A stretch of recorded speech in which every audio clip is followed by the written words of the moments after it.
Mais uma aula de química para vocês. Nós vamos continuar falando de reações inorgânicas, né? Na última aula a gente viu os tipos de reações, agora a gente vai dar mais uma aprofundada. Mas não se esqueça de curtir esse vídeo, comentar, compartilhar com quem você quiser, se inscrever no canal, tá bom? Obrigada. Então, só para a gente dar uma relembrada do que a gente viu na aula anterior, a gente estava vendo os tipos de reação química. Aí essas figurinhas aqui, ela simplifica a ideia. A reação de síntese, eu tenho duas coisas diferentes, né? E eu junto essas coisas. A de decomposição, eu tenho uma coisa e eu separo essa coisa, certo? A simples troca, eu tenho ali uma carinha triste, outra carinha feliz. Eu simplesmente troco essas carinhas, digamos assim. E a dupla troca, eu tenho também uma carinha triste, uma carinha feliz, mas de formas diferentes, né? E eu troco essas carinhas, tá? Só pra gente relembrar esses três tipos de reações químicas que a gente viu. Então, hoje nós vamos ver a ocorrência das reações de deslocamento, que também são chamadas de simples troca. Bom, as reações de deslocamento, substituição ou simples troca, ela tem esse formato aqui, né? Eu tenho um composto A reagindo com o composto BC, formando o composto AC mais B. Basicamente, o que eu tenho? Uma substância simples reagindo com uma composta que vai produzir outra substância composta em uma simples. Mas ela vai ocorrer sempre, de qualquer forma? Não. Para que isso aconteça, a substância A deve ser mais reativa que o elemento que ela vai trocar ali de BC.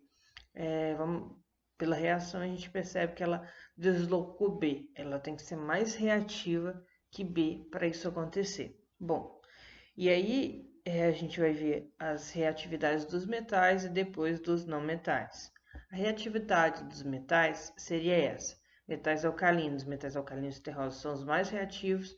Depois tem alguns metais comuns, como alumínio, zinco e ferro, o hidrogênio. E depois os metais mais nobres são aqueles que não têm tanta facilidade assim para reagir, que é o cobre, o mercúrio, a prata e o ouro, né? Então, seguindo essa ordem de reatividade, a gente sabe se vai ouvir a troca ou não. Não esqueça, metal alcalino, alcalino terroso, alumínio, zinco e ferro, hidrogênio, os demais metais, cobre, mercúrio, prata e ouro. Então vamos olhar para essa reação aqui. Eu quero fazer uma reação de zinco com sulfato de cobre. Bom, vou olhar lá na minha tabelinha onde está o zinco e o sulfato de cobre. Quem que quer trocar com quem? O zinco quer deslocar o cobre, certo? Então ele tem que ser mais reativo. Ele é mais reativo? Você vê que ele tem a ordem de reatividade do zinco maior do que do cobre. Então o que acontece? O zinco desloca o cobre e a reação acontece. Vou formar cobre sólido mais sulfato de zinco, ok?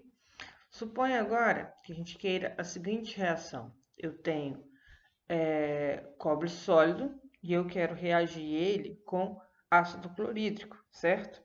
Vou olhar na minha tabela onde está o hidrogênio e o cobre. O cobre ele é menos reativo que o hidrogênio, então a reação não acontece. Por que ela não acontece? Porque o cobre não vai ter forças para deslocar o hidrogênio, ok? Para os ametais, aí você tem aí essa ordem. Lembrando que isso está muito ligado à reatividade, à eletronegatividade dos metais, né? O mais reativo é o flúor, o oxigênio, depois vem o cloro, o bromo, o iodo, o enxofre e o carbono, certo? Então, essa é a ordem de reatividade, ordem decrescente que eu falei, certo? Então, vamos supor aqui, eu tenho o gás de flúor reagindo com iodeto de potássio. Aí eu vou olhar para minha tabelinha, vou me perguntar, Essa reação vai acontecer, olhar onde está o flúor e o iodo. O flúor é a substância simples, então ele tem que ser mais reativo que o iodo. Ele é mais reativo? Ele é mais reativo, então essa reação vai ocorrer e o flúor desloca o iodo. Então a gente vai formar o I2 e o KF, certo? O gás iodo e o gás fluoreto de potássio, ok?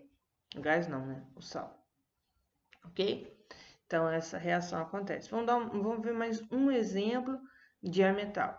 Vamos supor aí que eu tenho o gás iodo e o cloreto de potássio.